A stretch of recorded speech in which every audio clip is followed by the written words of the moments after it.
Want to build your personal brand to grow online and offline? You want to amplify your influence and most importantly, make a real impact? Well, stay right here. I have over 10 years of experience and have worked with over 150 brands. I know exactly what it takes to be sustainable. I'm going to be sharing with you my first 5 habits of how to build your personal brand. But before we move forward, make sure you like and subscribe. Let's get into it.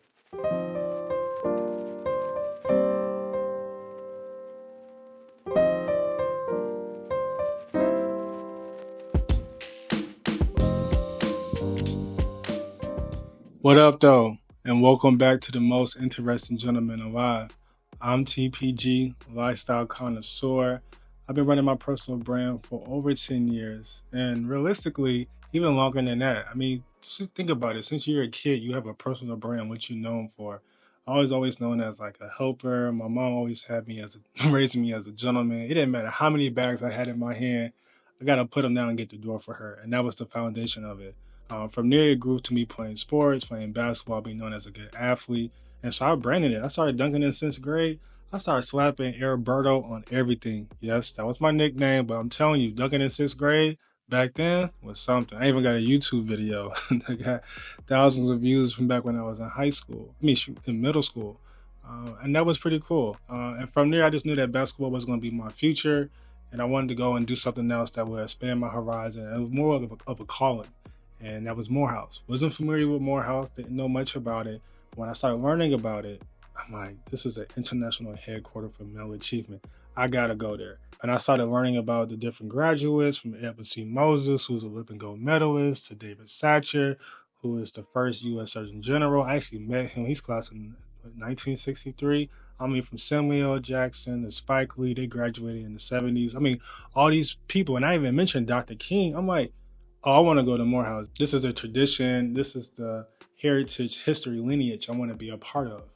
And so I went to Morehouse. When I got there, the current president was Reverend Dr. Michael Franklin Jr., class of 1975.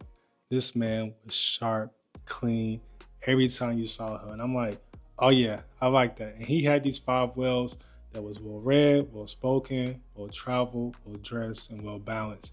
And I'm like, oh yeah, all that. And you had these 5 wells, and the Morehouse man was supposed to have a global perspective to uplift and to serve humanity. And that was his focus of how he was raising his students, the men of Morehouse to become Morehouse men.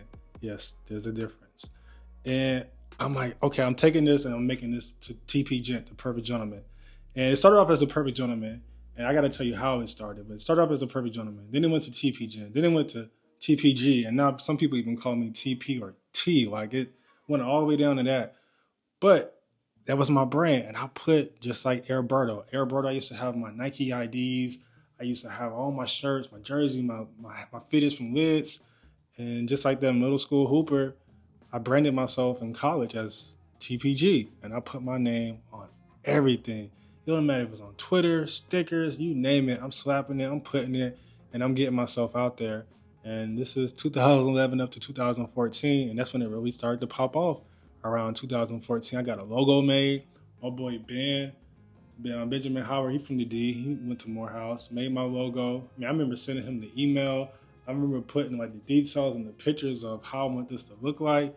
And my man got me right, and that's been my logo since. And it's time for a refresh. I actually need to hit up Ben.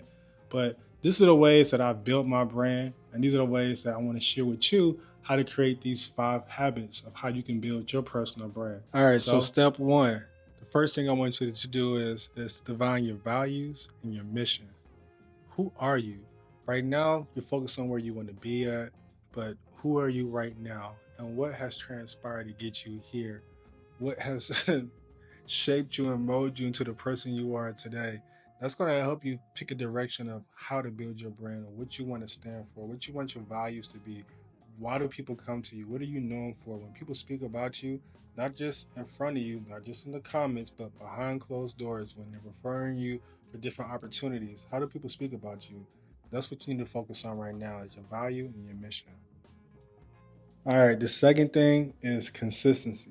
Consistency is key.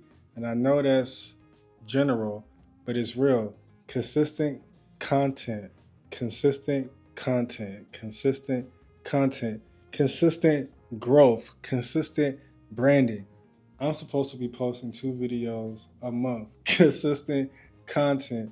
I send a calendar invite to my girl, like, I'm filming during this time, like being consistent and holding myself accountable. Consistency is key. I always tell people, like, if you want to be a trainer, why aren't you sharing content that deals with you giving nutrition, giving workouts, some of it for free?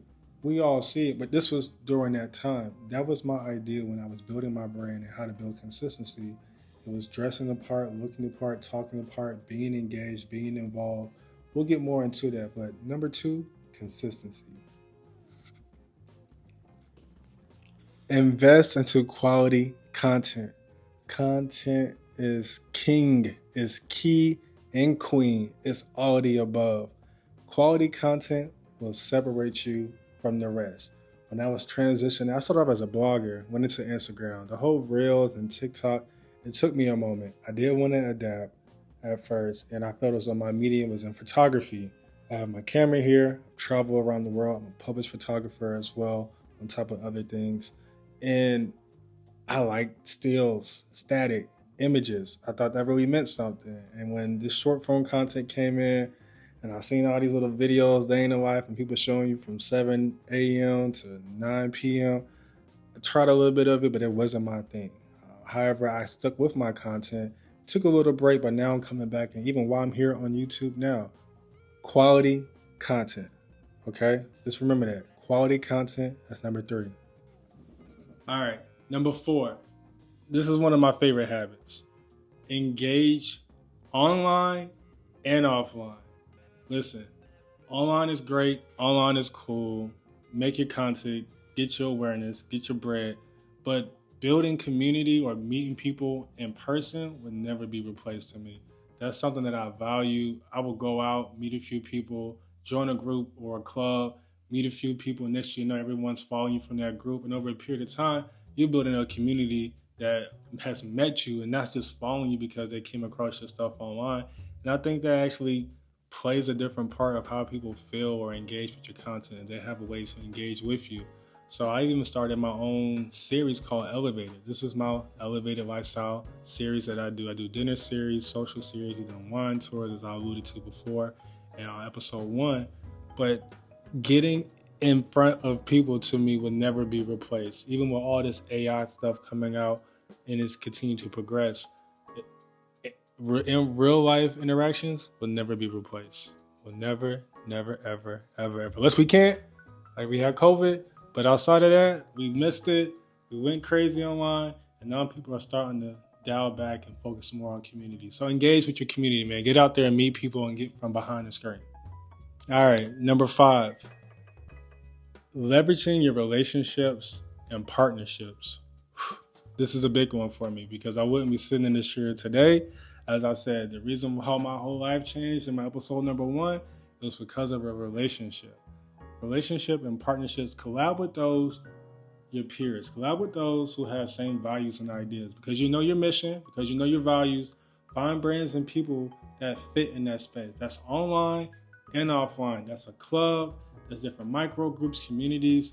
Engage with people. Those relationships from college that I have, from undergrad at Morehouse, I'm still using them today. Even from Clark Atlanta, from the AUC to Spelman, these relationships, I can't put a price on it. They're invaluable because I've had these for over 10 years. Building these type of relationships and partnerships and collaborating with people are going to help you build your brand. It's going to help you set you apart, and it's also going to help you build a community as well. All right. I hope that was helpful. Those 5 habits will help you build your personal brand.